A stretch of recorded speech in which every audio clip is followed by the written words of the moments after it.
Another season is upon us. Freshmen arrive wide-eyed with dreams of future glory, while seniors prepare for their last chance at immortality. There are only a handful of these opportunities in a man's life, a handful of chances to distinguish yourself from the rest.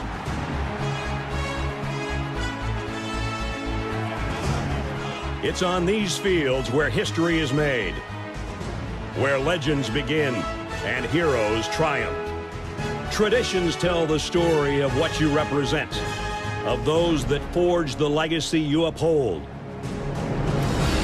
When you come charging out of the tunnel, 100,000 people will be watching your every move. How you respond to that pressure is what defines you. These are the moments that reveal your toughness, your determination, and your pride. The Roughnecks on the Sooner Schooner. Ralphie charging out of the gate.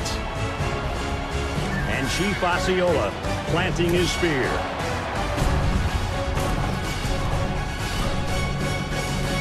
The time has come.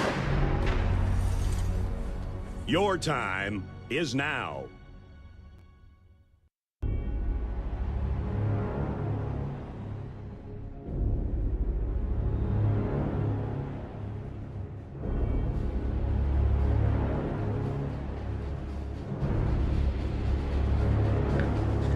You know, when I was growing up in southwestern Ohio, my parents always told me that sometimes good things come to those who wait, and we waited for quite some time for this to happen, but we finally have 138 schedules fully revealed. Conference USA, thank you for taking your sweet time, but we finally made it here in this spot. But most importantly, we have ourselves a little bit of a CFB Red Zone special here tonight. We're going to go ahead, do a team draft, and then we're going to see how this is going to either age like fine wine or age like fine milk that you forgot about in the back of your refrigerator when we're looking back on this, maybe this time next year. So very excited to do that. And we also have a special guest, my main man, more college football. And you can see his handles like down below for Twitter and YouTube as well. My guy, how you doing tonight? It's good to finally put a face to the name. Appreciate you having me, Jake. Great to talk to you again, Reed. And it's always great to talk college football. We turn the calendar to May tomorrow. I'm fired up. Yeah, absolutely fired up. May is just around the corner. We're closing in on finding some game times from week 0 for week 3.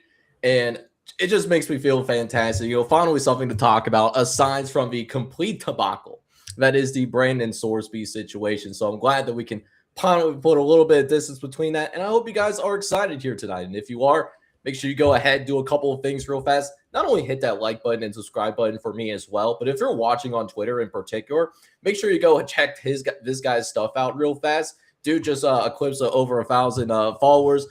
Dude is quickly making his way up, man. So, you know, gotta show him some love. He's got some pretty cool stuff, and he keeps me grounded in terms of how many days we have left. So, I mean, the counter is such an underrated appreciation. I just want to make sure you understand that. Well, we had 121 days, I think. So, but who's counting, right? I mean, 120-something days too much. You know? Yes. It can't come soon enough. Which is the same thing that I say about the Conference USA. So this time, these folks did not decide to go ahead and put in the conference version of a league office of the U up text, right? You know, last time that they set their schedule up, they sent it out at 11:30 at night. I was already in bed because I'm already getting old, you know what I'm saying? And I wake up and I saw this schedule of Louisiana Tech on it. Well, lo and behold, and I think 99% of us knew this, La Tech was not going to be a part of this conference. They never were. So finally, they got things settled on that end, and we have a real schedule. And guys, I'm very fascinated by how the Conference USA is going to turn out this year. It might quietly be one of the more chaotic conferences that we see this year. Yeah, without a doubt. I think top to bottom, it could be one of the most competitive conferences. I project a few teams to stand out at the top, as we've talked about before, Jake. I'm curious to see what Mike thinks about this, but I think top to bottom it could be very competitive. Should be a fun conference. I love that they brought in weekday CUSA, kind of a ripoff of Maction, but you can never have too much weekday football. So top to bottom should be fun. I think love that Delaware is in year 2 now. They don't have this like ban anymore on playing for a championship. So yeah, love it. I was hoping Louisiana Tech would play 23 games, but I mean, that was wishful thinking. Yeah, and you know, I remember looking at the La Tech schedule, and Reed and I, we talked about this like on a previous show. Just taking a look at it, it was technically possible that they could have pulled this schedule off, right? There was a couple of days where, yeah, they have 2 games in one day, but it's only a few hour drive, like in between games, you know. So I mean, there was a pathway to make this happen, but I'm certainly disappointed that we didn't see the La Tech 23 game schedule though. But I know you made a really good point, and I'm glad that Delaware and Missouri State as well is out of his stance, getting out of that transition rule. I think it's the dumbest rule in all of college football that we have right now. Like, I understand if teams are moving downward, right, and having that transition rule because you're coming from, a bigger conference and have like more visibility than some of your conference mates that you're joining. But if I'm moving up and I show right away that I can compete for a postseason spot, whether it's a bowl game, whether it's conference championship, or, in the case for James Madison for much of their first year, a possible playoff spot, right? I should be able to compete for those spots. It never made sense for me to have that transition school for teams that are moving upward. There's a lot that doesn't make sense in college football. We just make the best of it. But one gripe I have now for this year for Conference USA, we're at 10 teams, 8 conference games. You could have so easily done a round robin with all 9 opponents, and instead you have this odd one team out. So maybe they'll fix that next year. Yeah, and you know what? I appreciate you pointing that out as well. You literally read my mind because I was literally talking to somebody on Twitter earlier today. You're like, we have a 10-team conference, okay? Instead of like going getting blown out to get a little bit of extra money and get embarrassed on national television, it could be a meaningful conference game, maybe in terms of the weekday conference game, right? And it makes it a lot easier to do tiebreakers, right? Because if you have teams that don't play each other, like for these tiebreakers, it just makes it more convoluted and get closer to what happened in the Mountain West last year or what happened in the ACC most famously last year. So more, I mean, I appreciate you like reading my mind. And I'm sure, Reed, you're probably thinking something similar too. I was actually going to propose a question to you two. Who could be the next few teams that they potentially add to fix that scheduling quirk? Ooh. So I have a couple in mind. Off the dome. So I'm going to go with probably one is a little bit more of an obvious answer, and then one is probably a little bit more of a dark horse and might not be coming into fruition until a few years down the line. So thinking Tarleton State, I think Tarleton State would be an incredible and would fit right in the blueprint of the CUSA. And then maybe a little bit of a dark horse ad, depending on how the other sports progress, is Central Arkansas. I think Central Arkansas would be an intriguing name to add in there as well, to help add some connective tissue between the teams that are in Texas and New Mexico right now, and connect that to the east part of the of this conference. So I think Central Arkansas, plus they have a really intriguing field. I don't know if y'all have ever seen Central Arkansas's field, but they got like the purple and white stripes on their field. It's like it's like a great value brand Boise State, but it's really fascinating to look at. It's the Walmart ripoff. Which ironically, I mean, the headquarters of Walmart sits in Arkansas. So this is true. This is true. Shout out Purdue Chicken as well. Yeah, shout out to Purdue Chicken, absolutely. But what about you, man? Like, do you have an inkling in terms of who you think is going to be like a couple teams at this conference adds in the future? Or? So I have more wishful thinking. I'm a Jersey guy, so I'm thinking like, is there a Northeast FCS team that could be a target? Like they just grabbed Delaware a couple years ago. So one right down the road for me, I'm not saying this is a realistic target, but Monmouth University, the Hawks, they're less than a mile from the shore. They've been playing some good FCS football as of late. Looking in the Northeast also, a school like Rhode Island or Maine that have been, stalwarts in FCS for a while now. Again, there's no smoke. This is just my if I was college football commissioner, who I would hand select. So those are my initial thoughts. Tarleton State probably makes a lot more sense, or Central Arkansas, but wishful thinking. Yeah, for sure. But hey, let's go ahead and dig a little bit deeper into the schedule and something that we've always done for the other conferences. Since it's been a while since we talked about biggest winners and losers for schedule reveal, didn't think it was going to take this long, but I digress. The CUSA has already gotten enough shade as it is. So how it's going to work is we're going to have like our biggest winner and our biggest loser, and just based on their schedule, it may be a little context in terms of how the team is going to look, just going off of who I think that biggest winner and biggest loser is going to be. So I'm gonna swing it over to my main man, Reed Napper. I know you have been thinking about this for quite a bit since it came into fruition last night. For you, who's the biggest winner for you ever since we saw this schedule drop yesterday? It's the Liberty Flames. Jamie Chadwell, Jake, your favorite coach. My favorite guy. Not to talk too much at length about Jamie Chadwell because we have touched on that in the program before, but I think Liberty is the biggest winner just solely because I project them to win every game in the conference right now. If I'm being completely honest, I think they have a real shot to go undefeated in conference play. And they also have a very favorable out of conference schedule. Their only concerning game is at James Madison to open the season. Gardner-Webb, Ball State, and shout out to Coastal Carolina as well. I think Liberty can be competitive in all of those games, if not win them. And I truly think Liberty has a real shot again to go undefeated in conference play. Their bye week falls right in the middle of their schedule, which is perfect, leading up to a road trip down to Kennesaw State, which is going to be a huge matchup in conference. They also open up conference play with Delaware, which isn't a too far of a road trip to open up conference play. Also, Western Kentucky is their second to last game of conference play, which I think is huge to have a massive game at the back end of your schedule like that. So the Flames are my biggest winner for sure.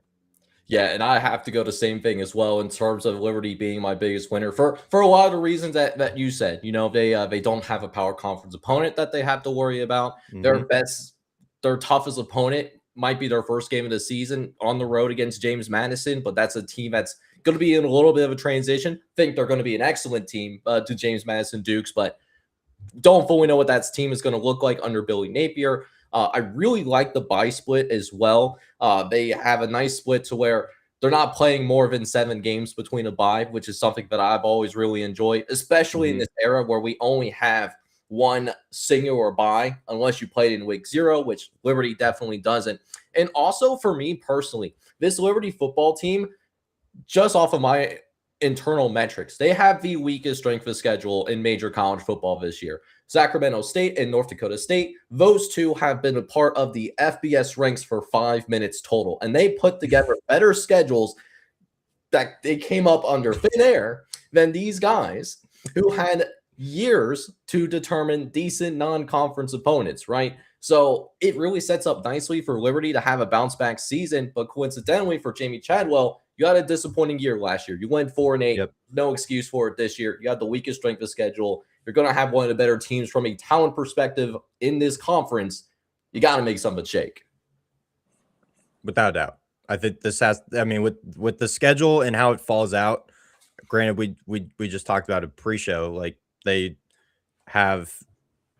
play essentially everyone in their conference. So, but I think just how it shakes out week to week, I think it's very manageable for Liberty. Yeah. So, more, you're a prestigious guest here on our show, man.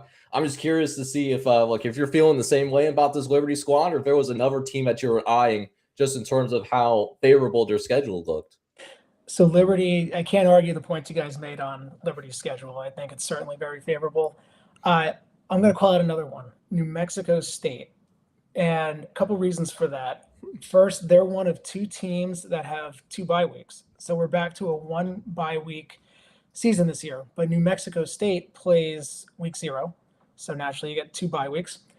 By the way, week 0, they play Florida State. I don't know, but besides Florida sorry, opener, I have to laugh because Mike knows how I feel about Florida State, so I have to laugh at that. I'm not calling that one, but I'm my eye on it. But aside from the 2 bye weeks, they avoid Kennesaw State. So talking about, you play everybody but one opponent, they avoid Kennesaw State. So I think that's a nice win for them. Looking at just logistics, they only have 3 weekday games. I forget the number, but like most have 4 weekday games, some have 3. New Mexico State has 3. The other piece, they don't have to travel all the way to Delaware. So that's probably one of the furthest trips you can make in the conference. They don't have to go there. So schedule dynamics. Also, like 2 of their last 3 or 4 games are at home. So all in all, New Mexico State is another favorable schedule that I noticed. Oh, okay. I mean, I definitely like how their schedule shakes out ever for sure. And for me, I have New Mexico State as kind of in that middle of the pack in terms of like strength of schedule. So I think it's definitely navigable. I'm just curious if they have enough talent to take advantage of it, because you mentioned that they have one of the easier paths. Can Tony Sanchez find a way to take advantage of that? Because ever since we saw Jerry Krill live for Vanderbilt a couple of years ago, this team just has not been the same. So hopefully, this is a year where we see them take that step in the right direction. But I am very curious to see how their year turns out, especially after 2 kind of tough like trips to Florida State and Hawaii. I think that could set them up nicely to be ready to go for conference play. Yeah, and sandwich in between that, I think it's Mercyhurst, and then they make that long trip to Hawaii. But then there's the bye week before New Mexico, and then conference play. So, not saying the Aggies are going to win the conference, but schedule dynamics, I think they're one of the biggest winners. Yeah. Now let me flip it back over to you love this New Mexico State schedule, but I know that there's some out there that you just straight up don't like whatsoever. So what was that for you? Who you felt like took the biggest L when we finally got the real CUSA schedule for this upcoming fall? Yeah, so they released the schedule, and pretty quickly to me, there was one that stood out, and that was Western Kentucky. And just looking at their schedule, just a couple crazy things here. First off, their first home game is not until September 26th. Like, how does that happen? And if I'm a Western Kentucky fan, I mean, first home game not until September 26th. Their 6 of their first 9 games are on the road. They open at Nevada. They then go to Georgia, the SEC champions from last year. Go to Georgia. They then follow that by going to Bloomington, Indiana, to take on the defending national champions, the Indiana Hoosiers. So then you get Mercyhurst or whoever as a home opener. Then they're back on the road on a Thursday night, short week, in New Mexico State. They play another Thursday game, Missouri State, who's coming off a bye. And then they have a Wednesday game on the road at Sam Houston. So the schedule doesn't make sense to me for Western Kentucky. So if I'm a Hilltopper fan, I'm a little bit annoyed looking at that. Yeah, I mean, I definitely get it. I mean, I believe they only have, 5 total home games as well. I don't know if you mentioned that, but like 5 total home games as well. Two playoff teams, and then Nevada, they showed some signs of life as well. I know they're probably going to be seen as the weakest of the 3 FBS opponents. Obviously, I mean, Nevada was not a playoff team last year. I remember watching the college football playoffs, so I can confirm that. But Nevada, I mean, they showed signs of life in the month of November, so they could be an improved football team as well. And they got to make that cross-country road trip to begin the season. So, I mean, I'm not saying that Nevada is going to pull the upset off on Western Kentucky to start the year. But, I mean, if you're looking for some spicy upsets in week 0, I mean, that would be a place to possibly look at, depending on what we hear out of spring and summer camp for this Nevada Wolfpack squad for sure. Yeah, it's just I couldn't believe the way the schedule was laid out. One last thing I missed, they have the latest bye week in the conference. Yeah, so they got a lot of playing to do before they even get some rest. But it's going to be really interesting. It might be a little bit of a warmer take here, but I actually went in a slightly different direction when it comes to who I thought was the biggest loser in terms of his schedule reveal. So I ended up going with Missouri State here. So a lot of talk went about Western Kentucky's schedule, not only on the front end, but on the back end as well. I know on the back end, they play against 2 of the 3 toughest CUSA teams in this conference, at the back end of the season. Plus, obviously, what you talked about with Georgia and Indiana playing them back to back, and they were both in the college football playoff last year. But Missouri State silently might have just as tough of a non-conference schedule as Western Kentucky. We're talking about SMU, for example, and that SMU team, that was a team that finished in the top 25 and one of the better teams in the ACC, could be a conference championship contender there, and by default makes them a playoff contender in their own right in the ACC. Texas A&M, you open the season up in Kyle Field. That might be one of the toughest stadiums in college football to play in as well, and that was another playoff team that, they got bounced in the first round, but hey, Texas A&M, they got a pretty good squad out there under Mike Elko in Kyle Field. Nobody wants to be a road team in Kyle Field. Let's just be real with ourselves right now. And then even their G5 matchup that they have as well. Marshall is a team on the rise, man. We thought Marshall was going to be left for dead after Charles Huff left last year, and he actually ended up being a competitive football team, and I actually think they could have a breakthrough type year. Could be in that, upper third of the Sun Belt, possibly a West Division competitor or East Division competitor for Marshall Thundering Herd.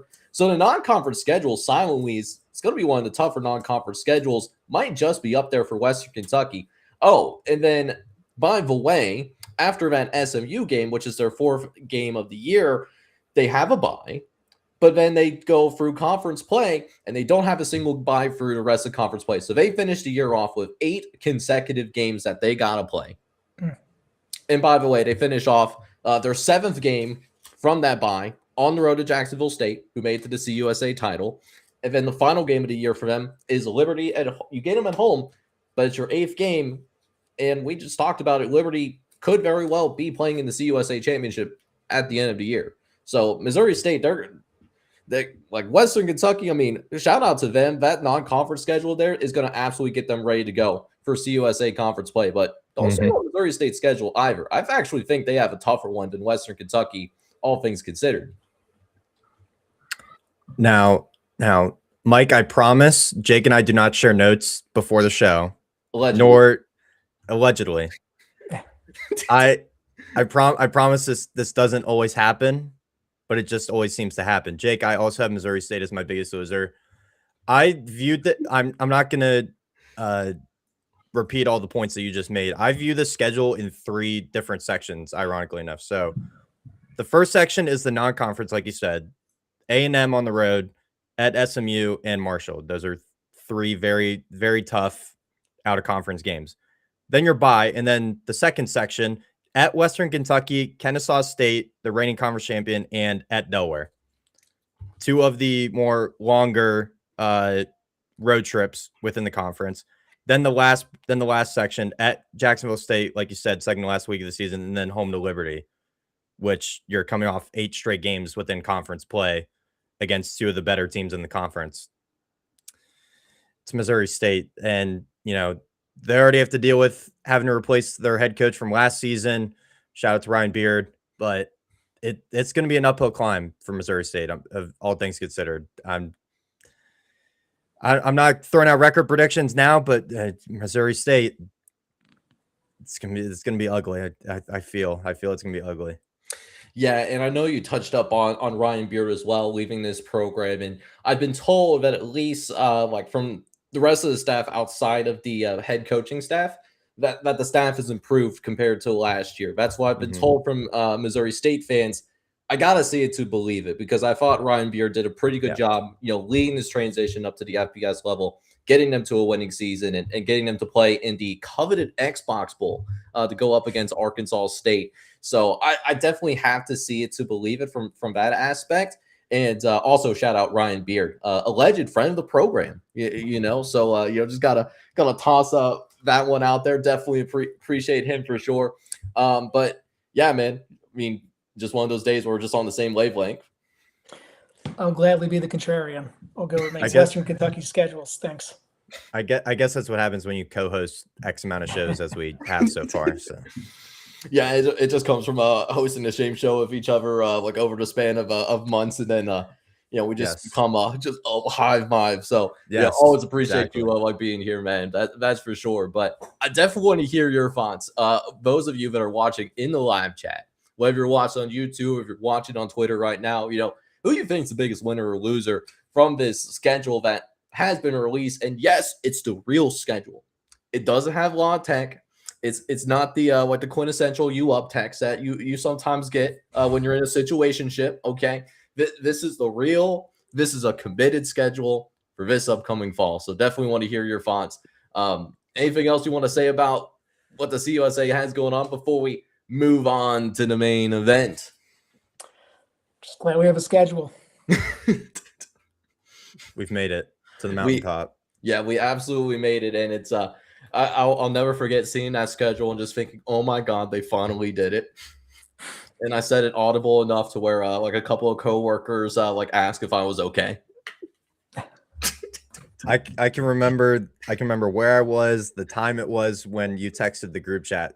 They have a effing schedule. Yeah, never forget. Absolutely never forget. But let's go ahead and jump into the main event that we have here tonight, and that is gonna be our draft board. So how things are gonna work here for our draft, and just to give a little bit of context, this idea was inspired by my boy like College Sports Crew.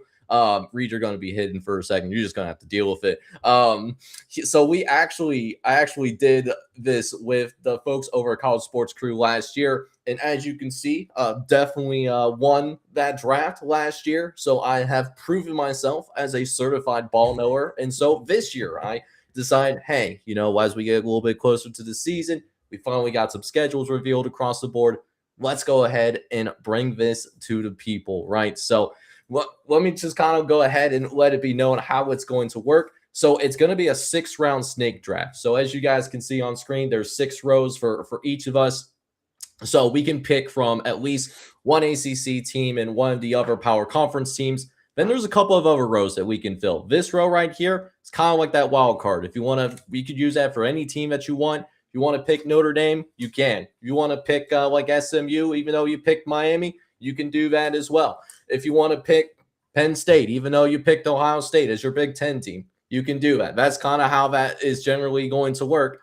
And then this final row right here, because I always want to show love to the G6, that is that G6 spot. So how we're going to go ahead and figure out who is going to be that first overall pick. The classic. I'm going to get the classic random spinner. Whatever it lands on is going to be the first pick, and then the order is going to be determined from there. So that being said, it was spinning the entire time in the background. So if I get the first pick, it's not because I was blessed with that. It's actually going to go to Reed. So let's go.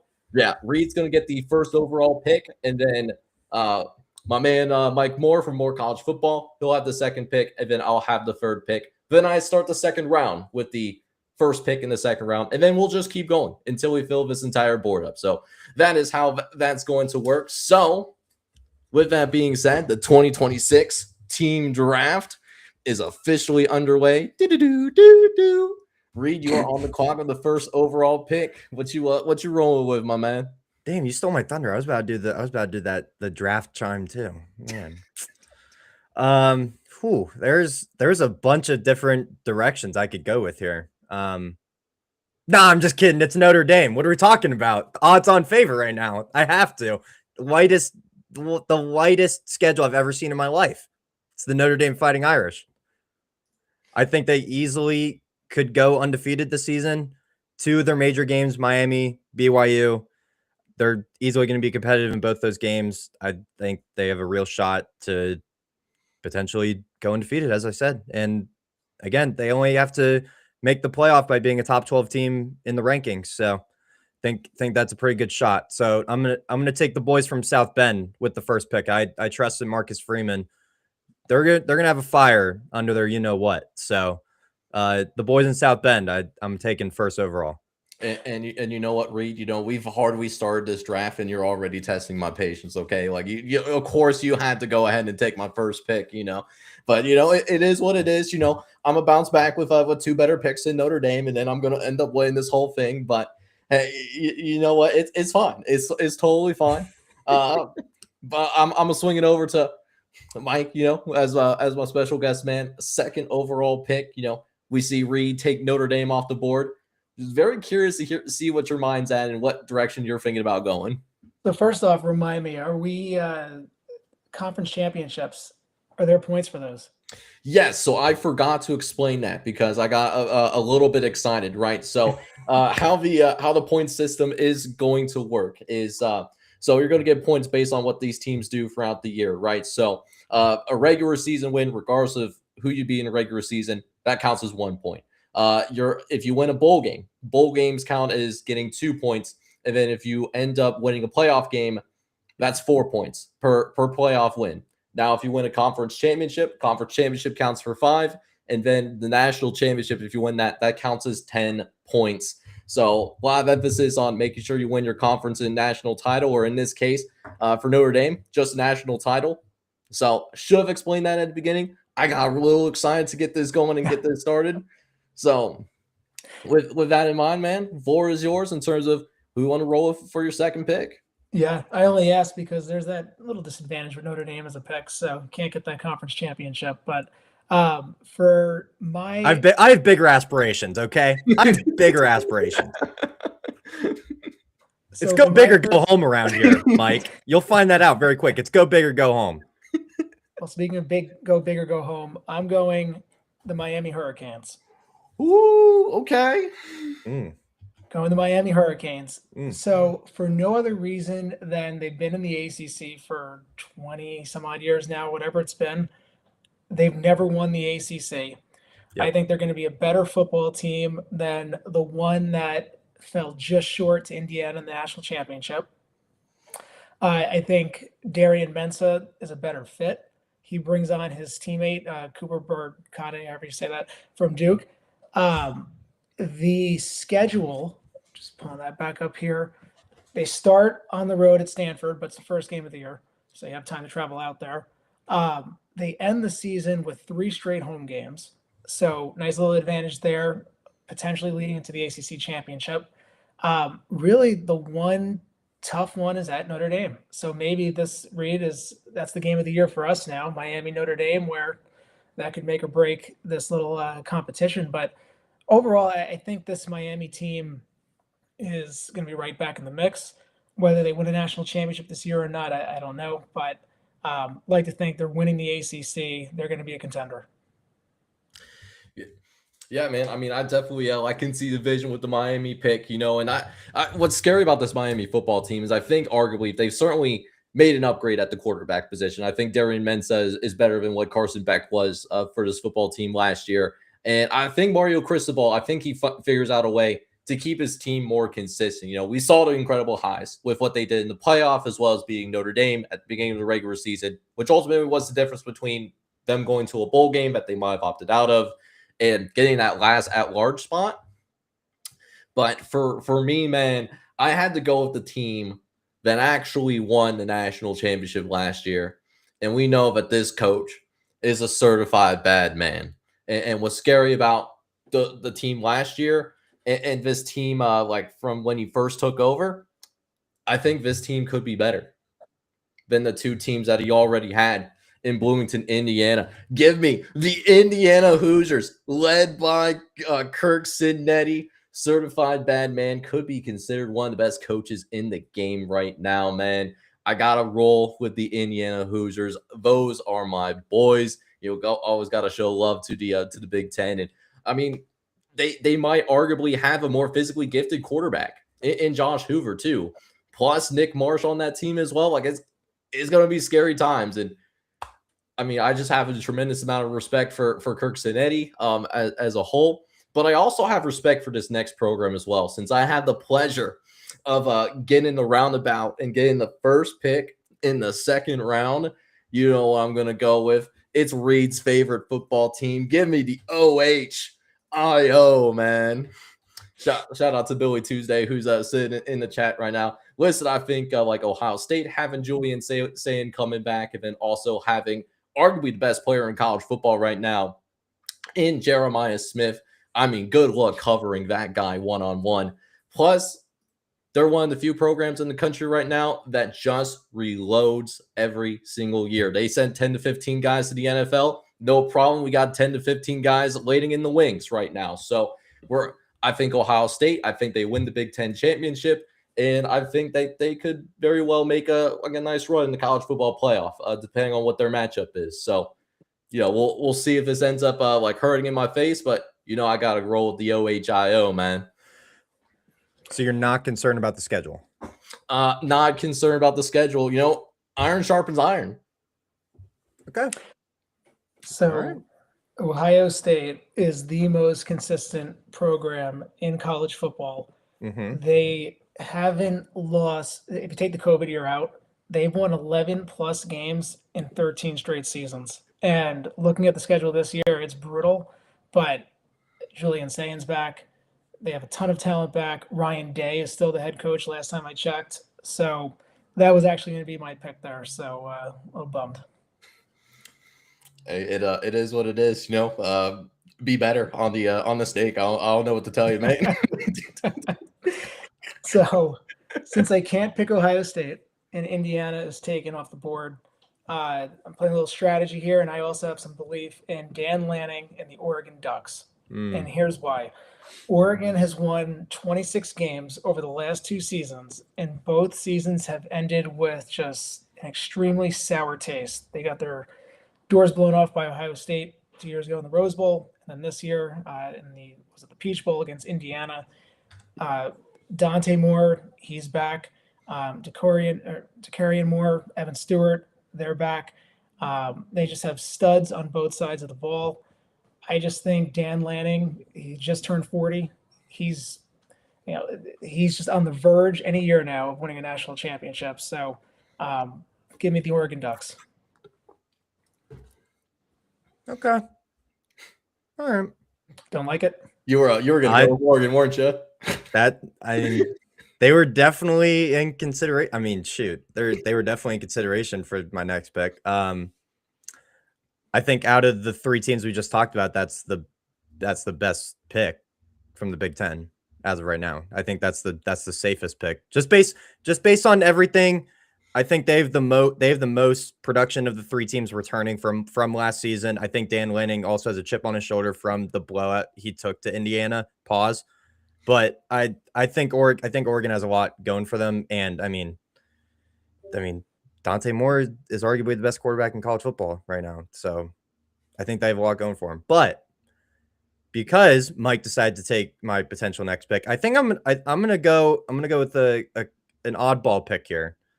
So I'm gonna grab this next team just solely before you two have the chance to get them. I'm gonna go with the SMU Mustangs as my next pick.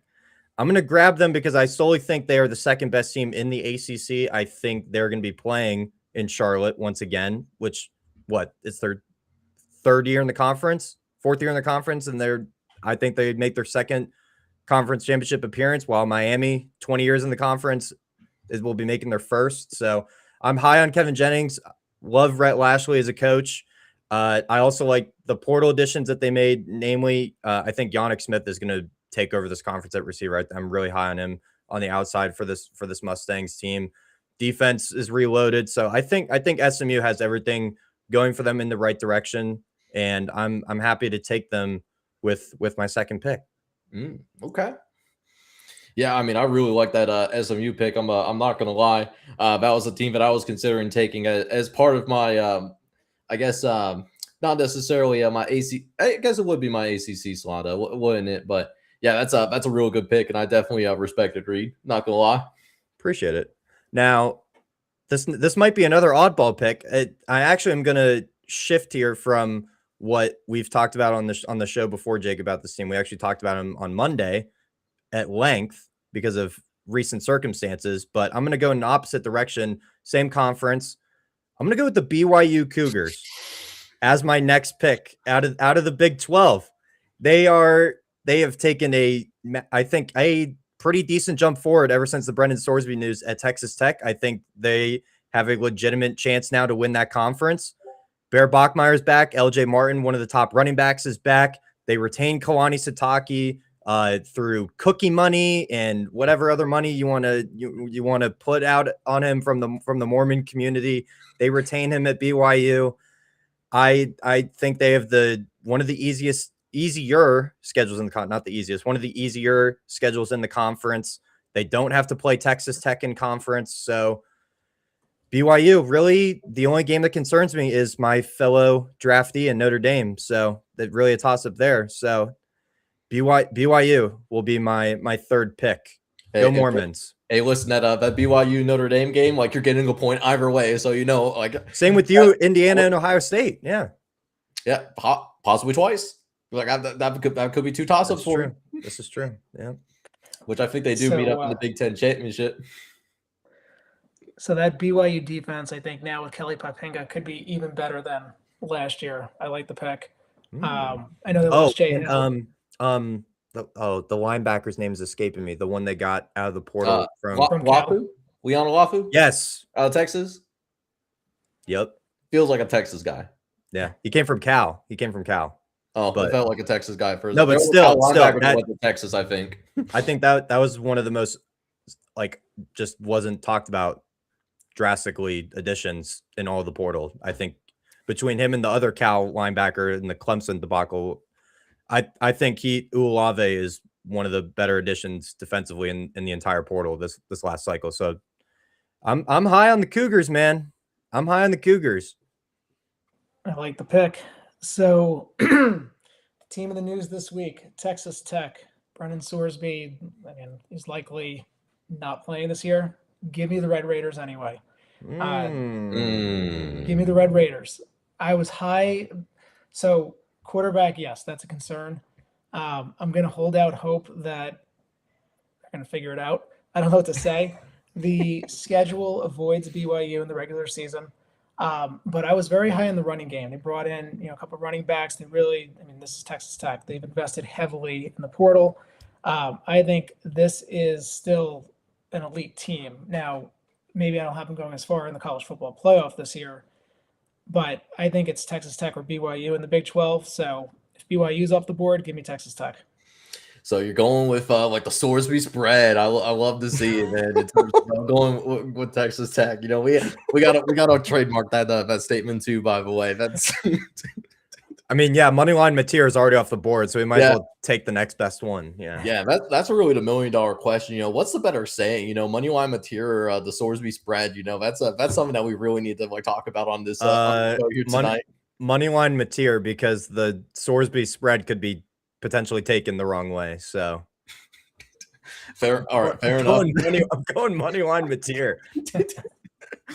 Obviously is close though, but man, you take on like two picks of Big 12 teams that I like. That's really unfortunate, but that's all right. Because the next two teams I'm gonna pick, because I get two picks in a row. We're gonna turn that into two future conference champions and therefore two future playoff appearance teams. So we'll go ahead and get to work on that. So first, I'm going to be the first one to fill this G6 spot on the board. I'm going to roll with the Boise State Broncos. Yeah. Okay.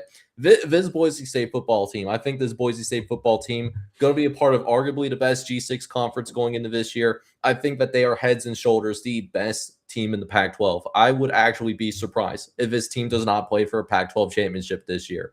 So you want to talk about really other than the Oregon game, which, if they somehow find a way to go into Eugene and beat Oregon with a team that has quite a bit of continuity, mind you, experienced starting quarterback as well, I'm just saying, like, it really sets themselves to really have a magical season up there in Boise, Idaho, right? So I'm going to roll the Boise Broncos because of that, get this G6 spot filled out, and I'm going to enjoy the fact that I have unquestionably the best team in the G6, at least based on how things stand right now in that part of the college football echelon. But what I'm also going to do as well is I'm going to go ahead and I'm going to take a team that I think is going to ultimately win the SEC this year. I'm going to roll with the Texas Hook'em Horns, man. I think Steve Sarkisian, he's going to have an incredible amount of talent to work with, whether it's Arch Manning coming back as an experienced starter or whether he's got some guys like Cam Coleman to throw the ball to, which that's going to be such an incredible add. That's going to help Arch Manning so much, just to not have a receiver that will constantly drop balls, because that was an issue with the Texas receivers, and that was pointed out maliciously on Twitter earlier today. And then how about Hollywood Smothers in the backfield? That sounds pretty fun to me. So Steve Sarkisian, he's going to have some big expectations just from the sense of he's got a really talented football team, but there's also no excuses to not make the college football playoff either. So some high expectations down there in Austin, Texas. But I think Steve Sarkisian rises to the moment. I think they get their first SEC title in Texas Longhorns football history. Give me them hook 'em horns. It's a championship or bust for Texas. So Without a doubt. It feels like that every year based on how Texas fans talk, though. So, I mean, like it is what it is. No, I like the pick, but I was going to go a different SEC team anyway. So give me the Georgia Bulldogs. Okay. Mm-hmm. Give me Georgia. Gunnar Stockton is back. Nate Frazier is back. Georgia's always one of the premier defenses. Kirby Smart, of course, is back. I think they only leave the state of Georgia a few times. The road schedule is not too terrible. They're just year in and year out find themselves in the SEC championship game. I have no reason to doubt that Georgia will not be a contender again. So I'm playing a safe play here. Give me Georgia.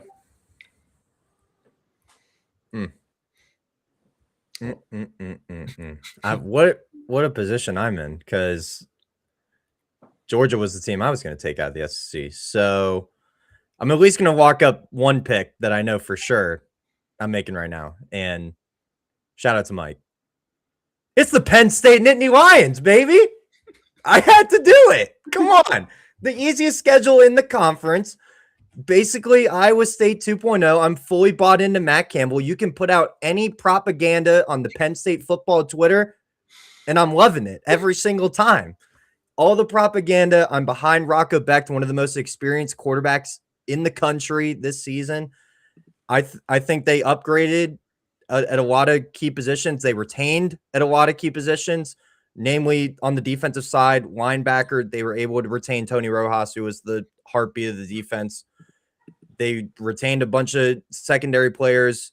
I think it's good to have continuity at that position. Offensive line, they still have to work out some things, but the main guys that they project to start were out for spring ball. So I think getting them healthy before the fall is going to be huge.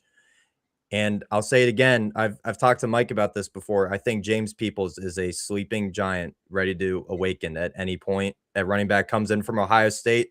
He's going to be splitting reps with Carson Hansen in the backfield. I'm very high on James Peoples in this Penn State offense, led by Matt Campbell and Taylor Mauser. So I'm taking the Nittany Lions. Also, that schedule is, I can't overlook it. It's the easiest in the conference by a comfortable margin, in my opinion. So I'm taking my hometown boys. I'm taking the Penn State Nittany Lions. I can't hate on the Penn State pick. I mean, like you said, the schedule sets up nicely.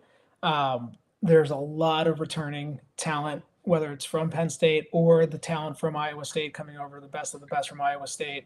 Rocco Becht has his offensive coordinator, his quarterback coach, knows the system. He's like a ninth-year starter, so he just has to be healthy. Really, it comes down to USC, Michigan, and maybe the at Washington games. So those are probably the big three games, and Penn State could be in the mix. I don't hate the pick.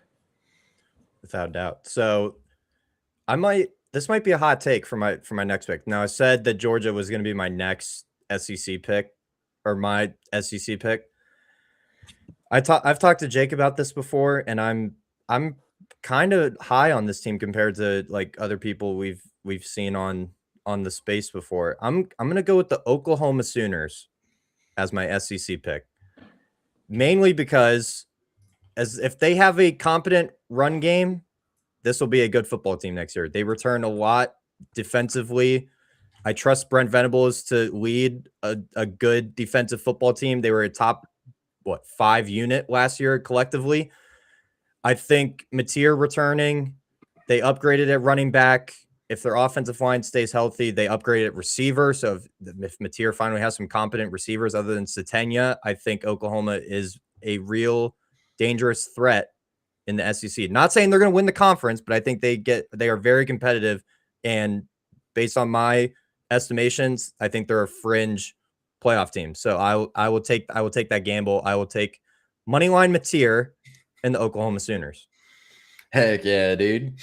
And I really do like this Oklahoma team, and I'm hoping that John Mateer is healthy as well, because when we saw a healthy John Mateer, he was really special to watch. But after he came back from injury, and I think this was after we saw the post-injury version of John Mateer starting in the Texas game, he just wasn't the same. So I'm hoping that he stays fully healthy because he's a dynamic player to watch. And in spite of having those injury concerns, it's hampered this offensive attack. They still found a way to make the college football playoffs. So I actually don't hate the pick. I don't know if Oklahoma makes it back because they got a tough schedule, but I mean, I like the pick, and I don't think that's ridiculous. I see the vision. I think it's manageable. I think it's manageable. It's manageable. Oh, what to do, Mike? What to do? So I'm on the fence with two teams, but I'm going to take the year of Lincoln Riley, the USC Trojans, taking USA as my wild card team here. Good man. And good man. They have Oregon late September, if I recall. So my fate could be either way. It could be over by week 4. Yeah. So Jaden Mayav is back. I know he lost a couple of receivers. I still like the wide receiver room as a whole. Lincoln Riley recently said this is the most complete roster he's had at USC. They've been recruiting their tails off. I just think this is the year they're at least CFP bound. I don't know if they're winning the Big Ten, but I think this is playoff or bust for them. So ride or die USC. Yeah, so I don't know if it's necessarily like playoff or bust because I know that USC is going to have one of the more difficult schedules like in this conference like going into this year. I really love the 2 recruiting classes that they put together, but I know that they have some tough games that they're also going to have to try to figure out how to deal with as well. Between the Oregon game, the Ohio State game, they have Ohio State at home as well. Penn State on the road, that's not going to be an easy one either. I mean, that's probably going to be the whiteout game, right? So that's Penn State. If Fox doesn't mess it up. Yeah, good luck. Hopefully they don't mess it up and make it a big noon kickoff. If it's a big noon kickoff, I'm going to pimp slap somebody. I'm going to turn a pimp name slip back if the Penn State USC game turns into a noon kickoff. They also have Indiana on the road, and then UCLA. UCLA could be a wild card team in all of this. I'm not going to pick them here tonight. I literally can at this juncture, but like UCLA, like that is not to be a team to be slept on too terribly much. So I mean, USC is an incredibly talented team. I have them as a borderline top 10 team, but man, they got some tough games that they're going to have to deal with. Yeah, that's the part I was hesitating on, the schedule. And whether it's playoff or bust, I think could be debatable. It's how much more patience is there for Lincoln Riley if this team goes, let's say, I don't know, 9-3 and misses the playoff? Is there a move? I don't know, but I'm banking on the patience running a bit thin. So that's my rationale. Yeah, and I mean, for a 5th round pick, I mean, I love the upside of USC because I think USC is good enough to win every single game on their schedule. I do have a ceiling for them where they can go 12-0 in the regular season, but I mean, there's some space in there where they can also lose like four games as well, which I personally have as an 8-4 football team, but they got some upside for sure. So it's for a 5th round pick. I mean, it's going to probably raise your blood pressure a little bit watching them play most weekends, but hey, we're going to have a fun time watching it. Fight on. All right. So I get the pleasure of being the first person to complete this board because I have the turnaround point. So I got an ACC slot that I still need to fill. I have a Big 12 slot that I also need to go ahead and fill as well. So let me go ahead and get things started here with my ACC slot first. I'm going to go with the Louisville Cardinals. I think Louisville is going to be my team that will ultimately be represented in the ACC championship. I think they play Miami in that ACC title game. First of all, I think Jeff Brom is an incredible head coach. I think he's one of the best head coaches in this conference. And Jeff Brom is the perfect fit at Louisville. You know, there's only a handful of coaches where, you know, you see where they're at and it just fits like a glove between the coach and the place. You know, I think of Kenny Dillingham at Arizona State, for example. I think of Mario Cristobal at Miami. Jeff Brom is certainly one of those guys as well at Louisville. So I like their chances in terms of them finishing like 10-2 with an outside shot of finishing the regular season undefeated, because none of their games on their schedule you're looking at and you're saying to yourself, there's absolutely no shot that they win this particular game. There's a world where there's a ceiling, they can go undefeated there. I truly believe that. And I also like the Lincoln Kindholtz addition as well. I think that's a little bit of an underrated addition because he didn't play too terribly much. But you talk about how Ohio State people talk about Lincoln Kindholtz. High character dude, a pleasure to have in the locker room. And he's a good football player, man. He's just he had the pleasure of just sharing a quarterback room with Julian Sayin, who looks to be an NFL level quarterback. He also has the pleasure of sharing a room with Kyle McCord, who ended up in the NFL, and then the same with Will Howard, who also went to the NFL. He's been constantly behind NFL caliber quarterbacks. So not only can Kindholtz gets his chance, and Jeff Brom knows how to coach up quarterbacks as well. So I really like this Louisville football team. I think they make a run at the ACC championship this year. Almost made it, I believe, to the ACC title game. They fell a game or two short, but I think they get it done. They get to the ACC title game. Incredible athlete as well, as Billy Tuesday mentioned in the chat as well.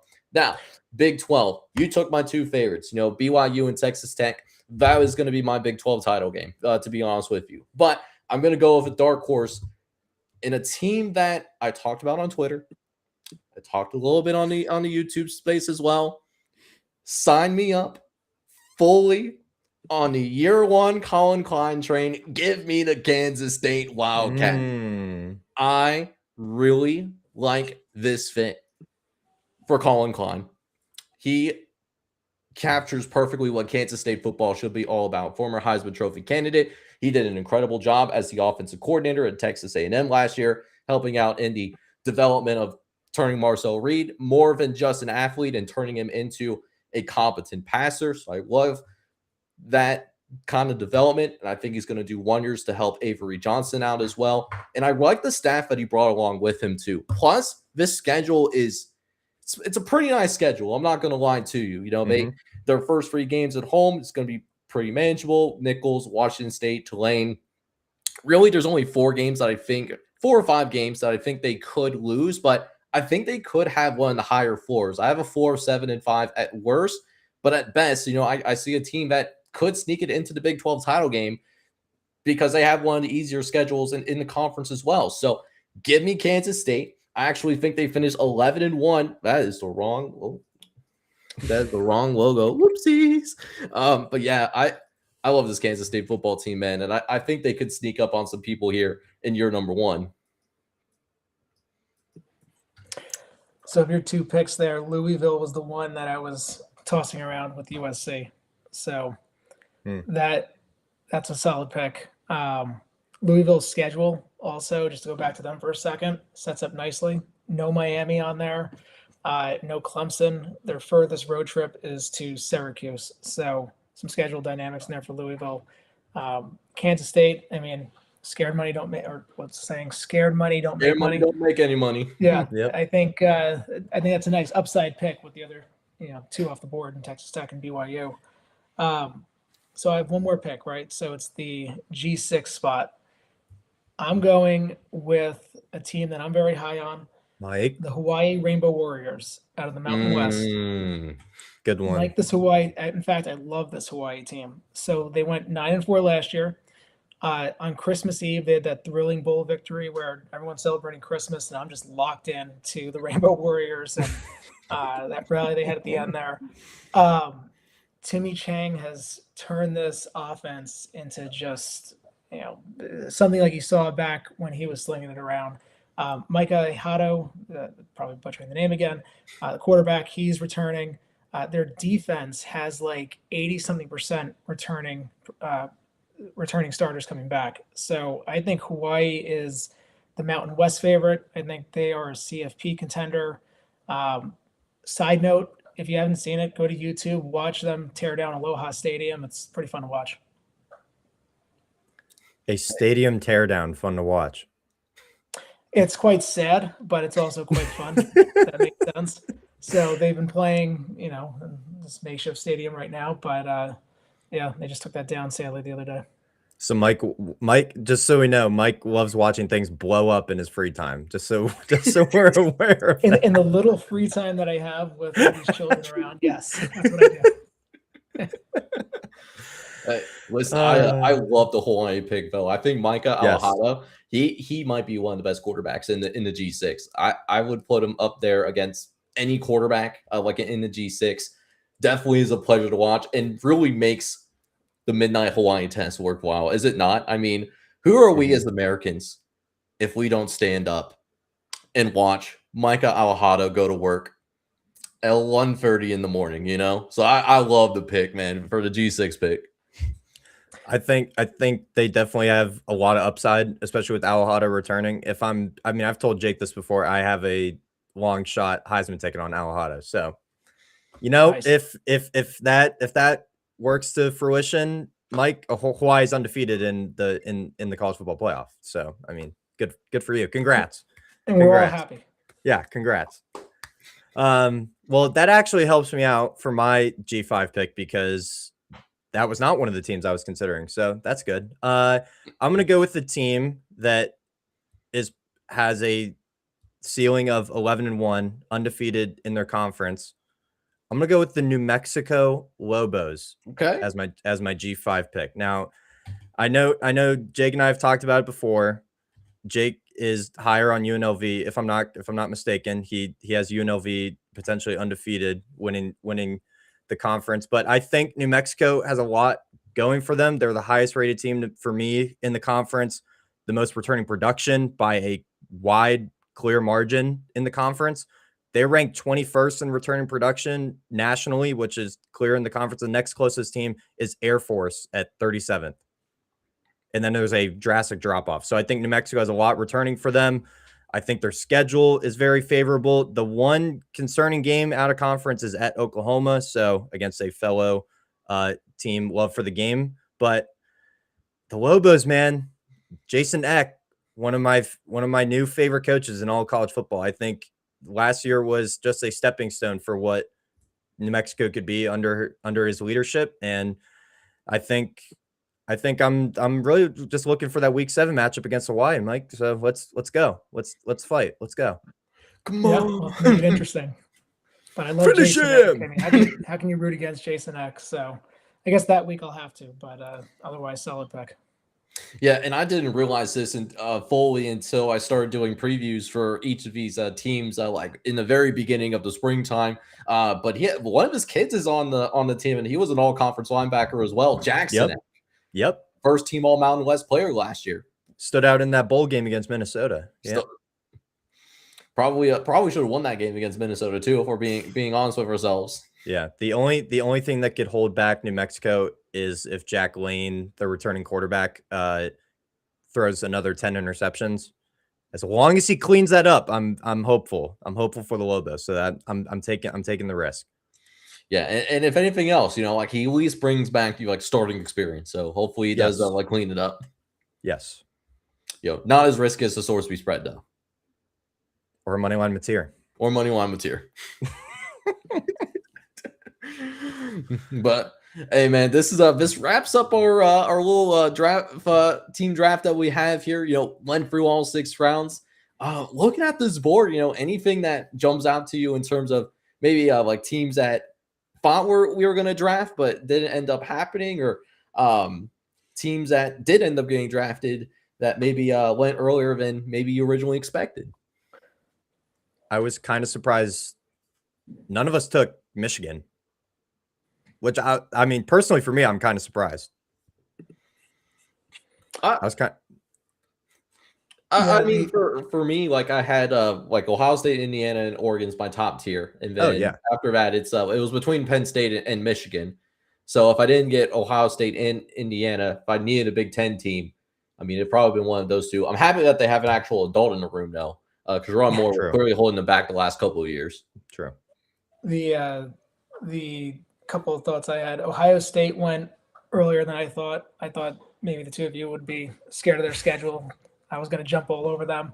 The two that no one selected that I could have sworn somebody would have: LSU, just the upside with Lane Kiffin, and maybe you don't like them this year, but I think as a wild card pick, why not? And then Houston Cougars, the other one, was the one that Yeah.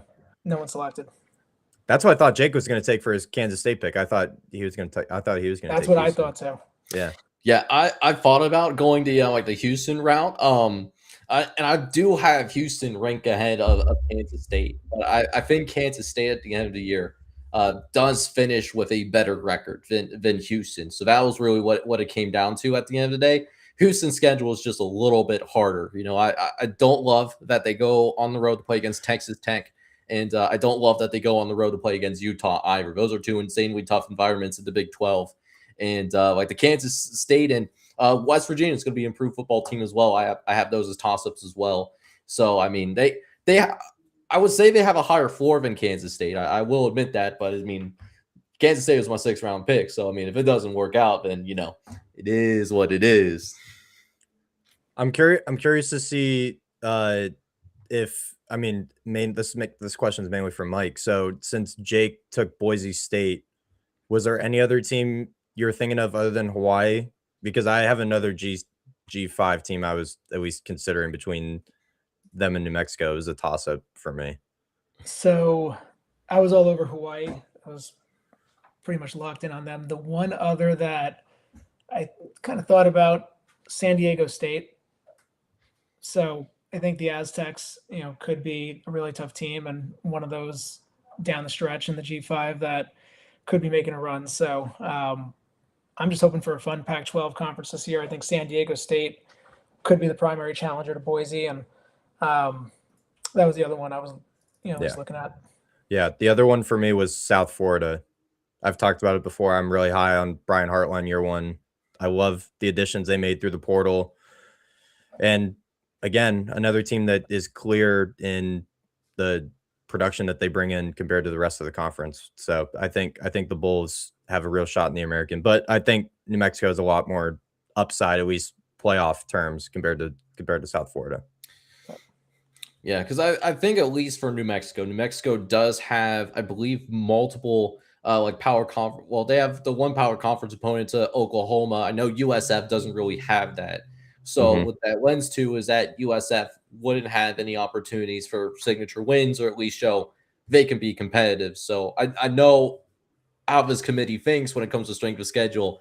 Yep. I think they would view New Mexico's strength of schedule a little bit higher than USF, even though the American is generally a better conference in the Mountain West, mainly because of that Oklahoma game, which I know was a team that you picked for your your SEC slot. I was actually a little surprised, though, to see Alabama not get taken. Now, I'm probably a little bit higher on Alabama than consensus. I know might be a little bit of a polarizing figure when talking about Kalen DeBoer. I think Kalen DeBoer is doing a good job of replacing Nick Saban, okay?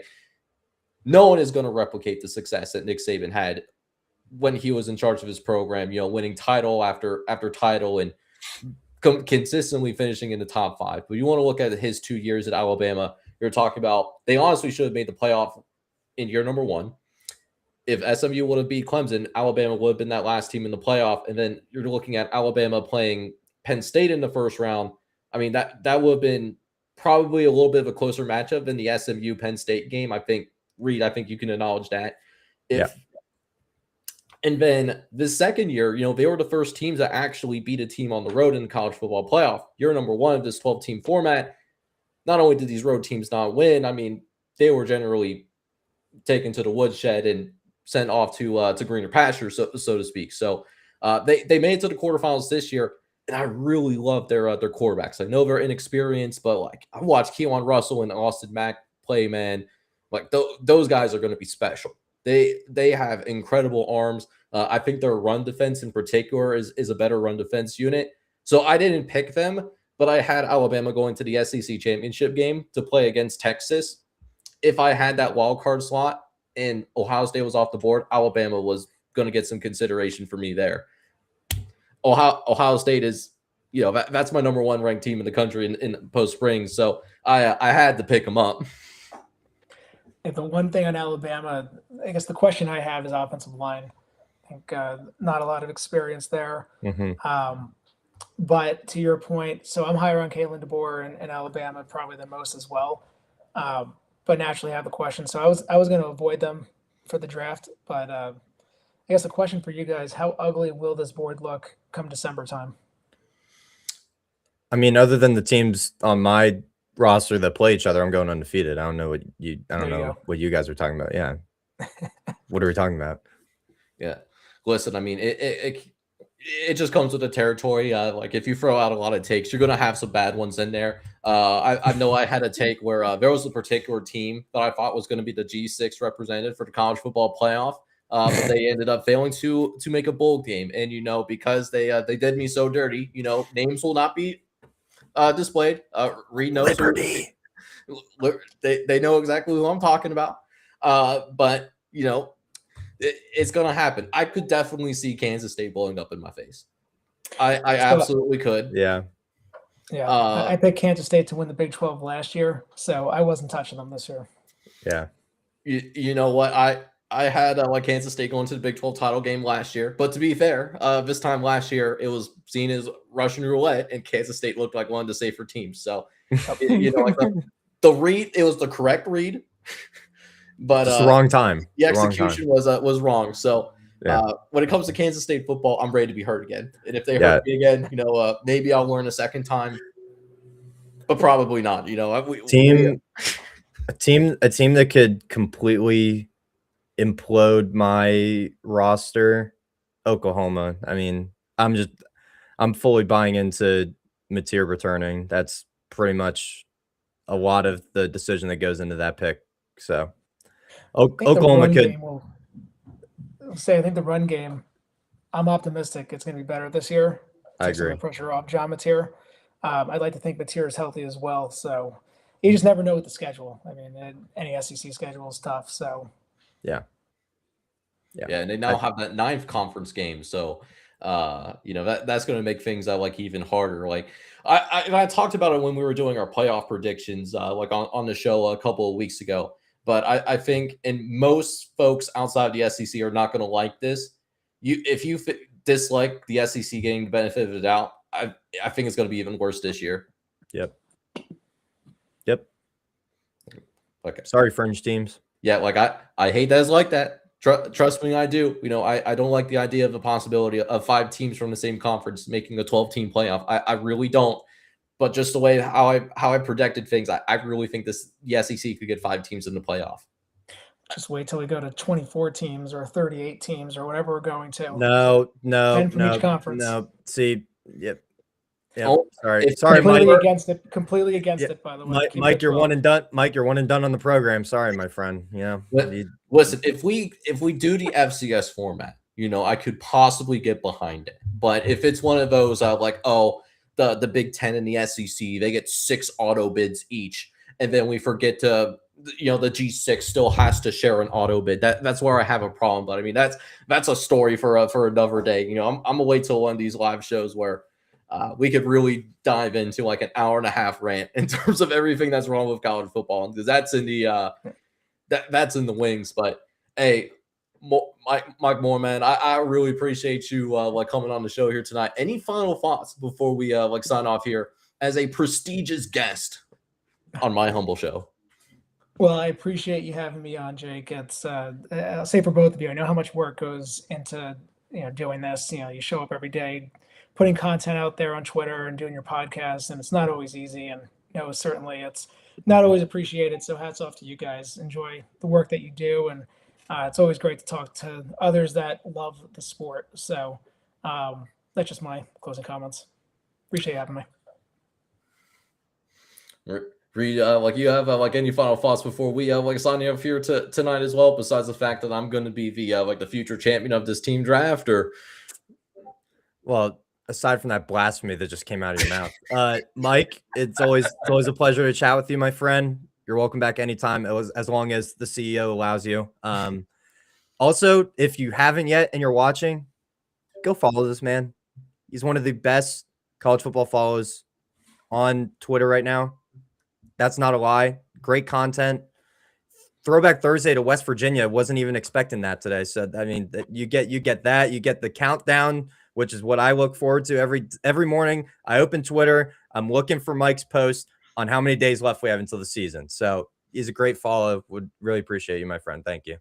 Appreciate Yeah, and it doesn't matter wherever I'm looking from undisclosed locations, or if I'm like just sitting at work. That's something that I always look forward to as well. So you guys can see his handle like at more like CFP. That's his handle on Twitter. I'm imagining like you got some YouTube action like going on as well. So make sure you show some love for him over there.